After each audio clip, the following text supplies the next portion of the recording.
Olá amigos, eu sou Jefferson Araújo e este é mais um vídeo do canal Última Verdade Presente. Estamos no quarto vídeo da série Mateus 24, lições de um capítulo profético. E hoje vamos extrair novas e importantes lições de um texto bastante conhecido que está no versículo 14. E será pregado este evangelho do reino por todo o mundo, para testemunho a todas as nações.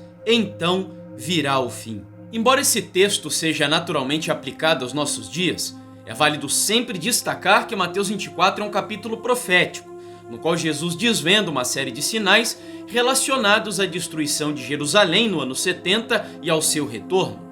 E entre os sinais está também a pregação do evangelho em todo o mundo. Vale destacar que a palavra mundo sugere o mundo habitado, civilizado e conhecido da época, e testemunho significa mártir, ou seja, literalmente dar a vida pela pregação. Curiosamente, 30 anos depois, Paulo afirmou que o evangelho havia sido pregado a toda criatura debaixo do céu e que em todo o mundo era proclamada a fé cristã. Isso aconteceu antes da destruição de Jerusalém e sob forte perseguição, na qual muitas testemunhas de Jesus perderam a própria vida. Fechando as páginas da Bíblia e abrindo-as da história, encontramos vários servos de Deus motivados pelo amor da pregação do Evangelho.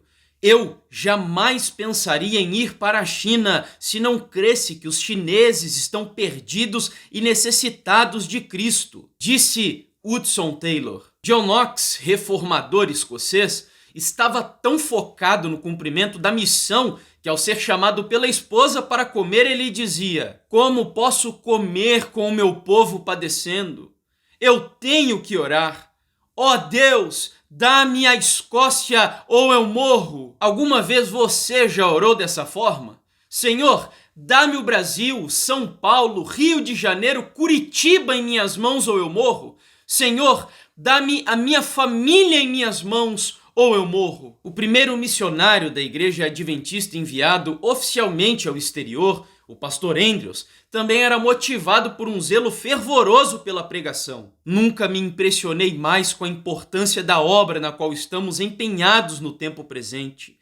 Meu coração está preso a ela, e numa obra tão sagrada eu alegremente gastaria e me deixaria gastar.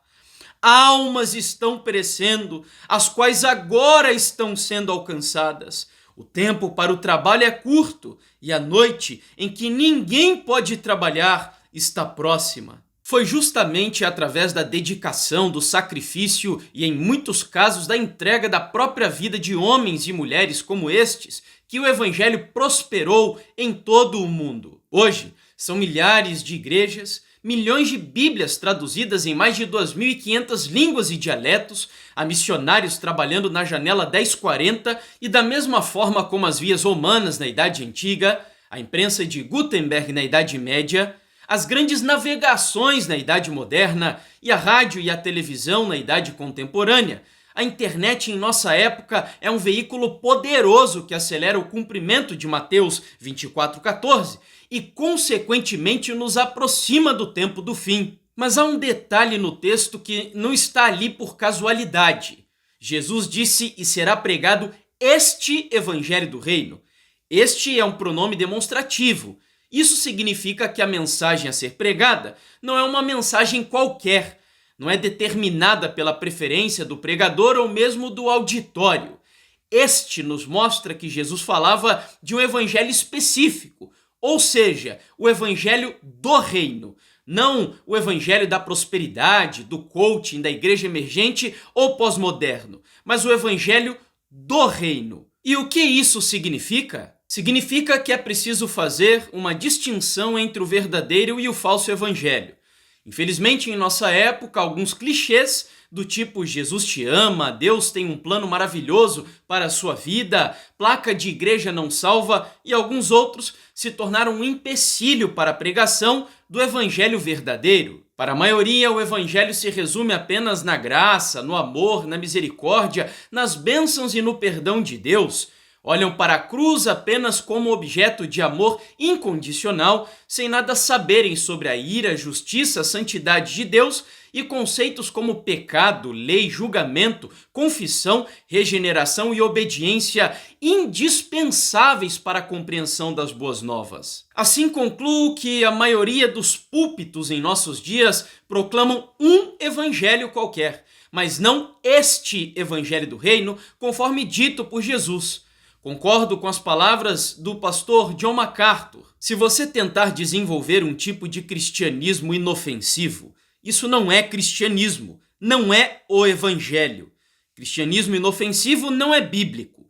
Todo o propósito da mensagem cristã é confrontar o pecado. Vou tentar exemplificar o que quero dizer com uma experiência recente.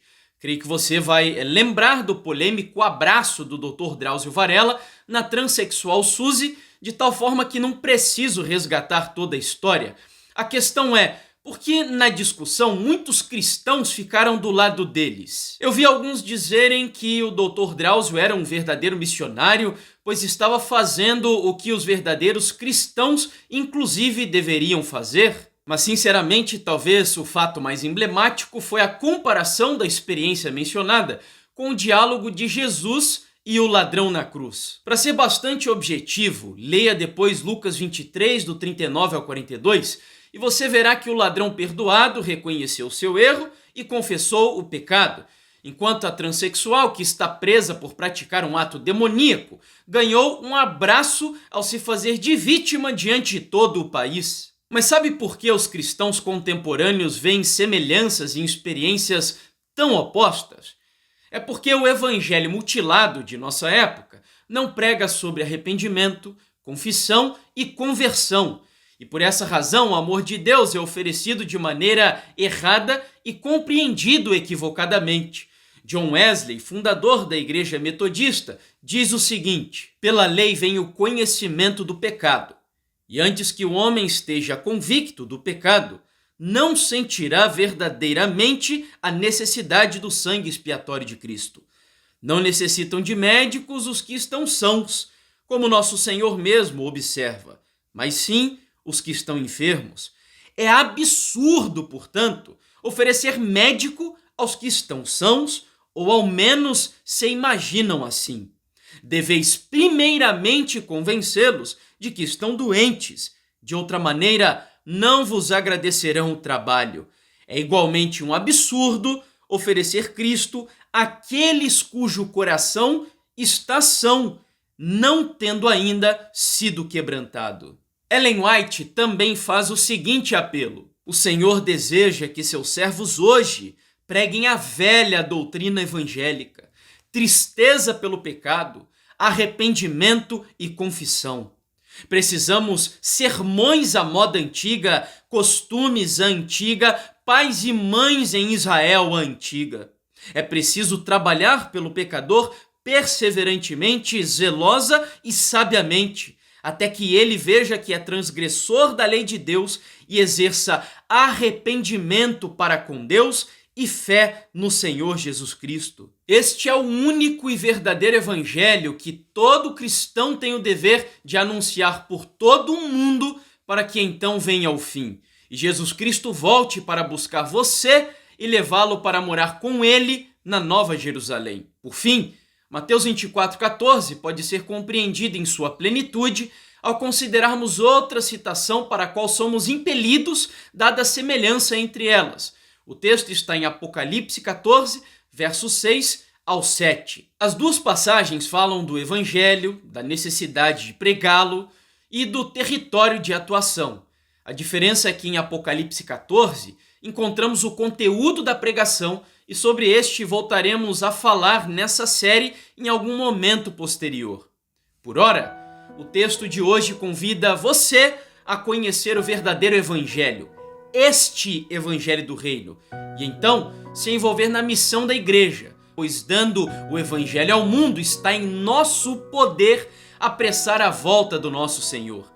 Não nos cabe apenas aguardar, mas apressar o dia de Deus. E não esqueça de ajudar esse ministério fazendo a sua inscrição em nosso canal do YouTube.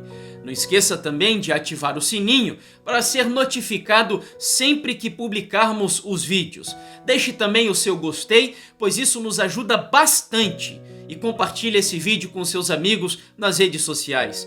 Muito obrigado pela sua ajuda e por sua atenção. Um grande abraço e que Deus te abençoe.